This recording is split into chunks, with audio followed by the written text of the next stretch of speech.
Monsieur Rancoul. Oui, merci Madame la Présidente.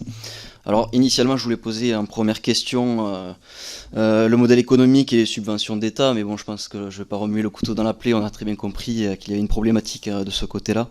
Donc je vais passer directement à la deuxième question sur la formation de la population au premier secours. Je pense que pour avoir un modèle de sécurité civile efficient, la priorité, enfin la première mesure déjà c'est d'intégrer la population comme premier maillon de la chaîne de secours. Et en tant qu'association agréée sécurité civile, vous êtes un acteur majeur justement pour former la population. Le président de la République avait fixé comme objectif pour 2022 de former 80% de la population aux gestes de premier secours. Aujourd'hui, on en est, je pense, très très loin. D'après vous, quels sont les blocages? Est-ce que vous avez justement des freins pour former plus de personnes à ces gestes essentiels? Et est-ce que vous avez peut-être détecté parmi la population des freins de leur côté? Qu'est-ce qui empêche peut-être, qu'est-ce qui n'encourage pas du moins la population à aller vers vous pour se former? Est-ce que vous avez des pistes de réflexion pour atteindre un objectif convenable de personnes formées aux gestes de premier secours en France? Je vous remercie.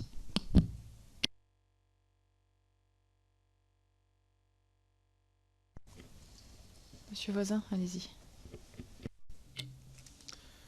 Alors les freins sont toujours difficiles à identifier. En tout cas, ce qu'on peut garantir, c'est qu'aujourd'hui, les citoyens qui viennent spontanément dans nos associations se former au premier secours, c'est très souvent, je n'ai pas un pourcentage exact, mais ce sont un pourcentage, je ne vais pas dire 80%, mais parce qu'ils viennent là parce que c'est obligatoire pour eux.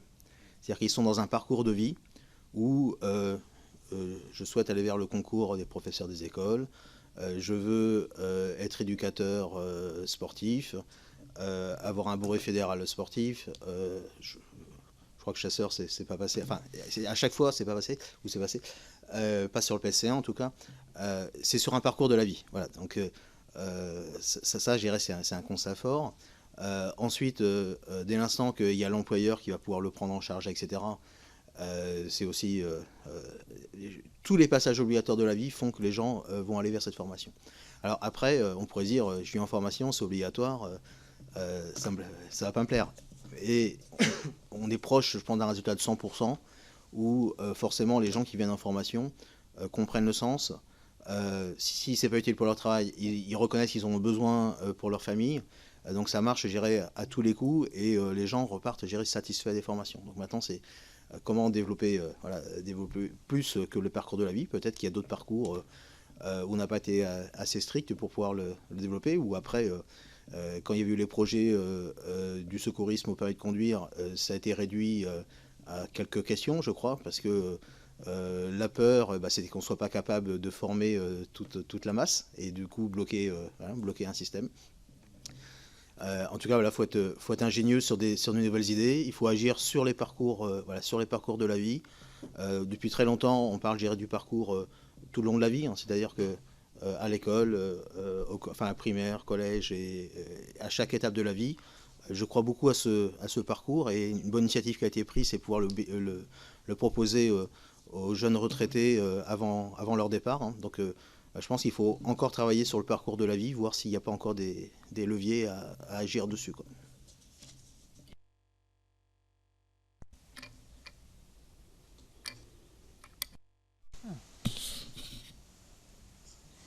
Merci. Je pense que par rapport à votre question, monsieur le député, bon, il y a quand même une réelle amélioration.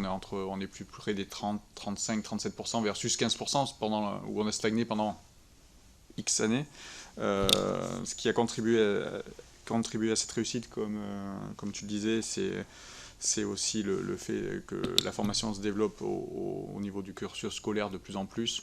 Et on voit quand même que désormais on sort à peu près 575 000 personnes formées par an, tout confondu, que ce soit domaine éducation nationale, sapeurs-pompiers, assurance de sécurité civile et les autres milieux, versus, je crois qu'une catégorie pas d'âge, mais toi, la population, c'est environ 750 000 personnes par an, donc on est en tangente. On a quand même surtout, à mon avis, déjà un problème de flux et de stock. On est en train je pense, potentiellement de résoudre la problématique du flux d'une classe d'âge. Reste le stock, et là, le stock, c'est peut-être péjoratif, hein, mais tout, en termes de gestion et pour arriver à cet objectif de 80%, le travail est à mon avis plutôt à mener sur tous les gens qui ont quitté le milieu scolaire, donc un grand nombre d'entre nous ici, même toutes et tous, et sur lequel là justement il faut à mon avis être plus facilitant pour ces personnes il faut peut-être déjà leur donner l'envie, donc une sensibilisation plus importante auprès de chaque citoyen pour qu'il soit aussi acteur de sa propre sécurité, le coût de la formation, qui à mon avis qui est sûrement un point sur lequel qui est un frein, qui a toujours été un frein alors qu'il est encore.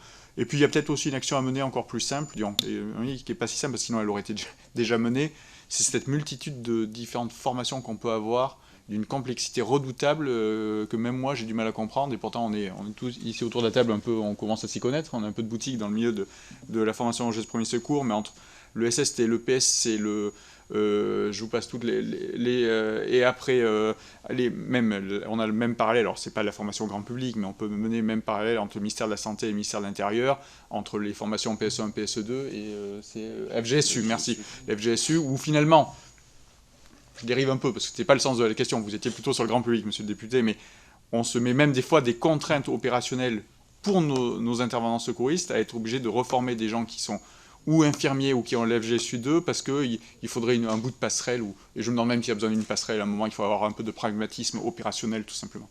Voilà. Merci, monsieur de Saint-Paul.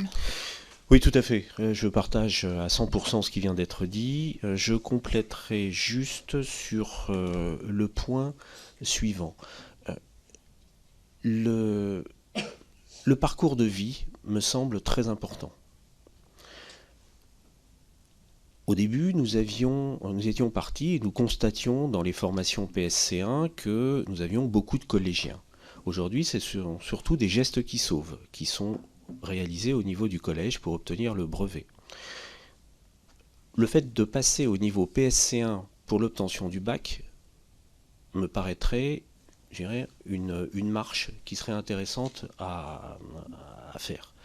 Et pour le départ en retraite, et ça, en même temps, en regardant la problématique de la désertification médicale de certaines zones rurales, il me semblerait, ou il nous a apparu, peut-être nécessaire de créer un troisième niveau, qu'on pourrait appeler PSC2, de manière à pouvoir avoir une prise en charge par le citoyen de la première urgence, du premier intervenant, peut-être avec un minimum de matériel, le matériel que tout le monde peut avoir pour pas cher chez lui, c'est-à-dire un tensiomètre, un saturomètre, vous voyez, un petit truc pour prendre la glycémie, de manière à pouvoir passer un bilan réel et sérieux dans l'attente de la projection des moyens de secours.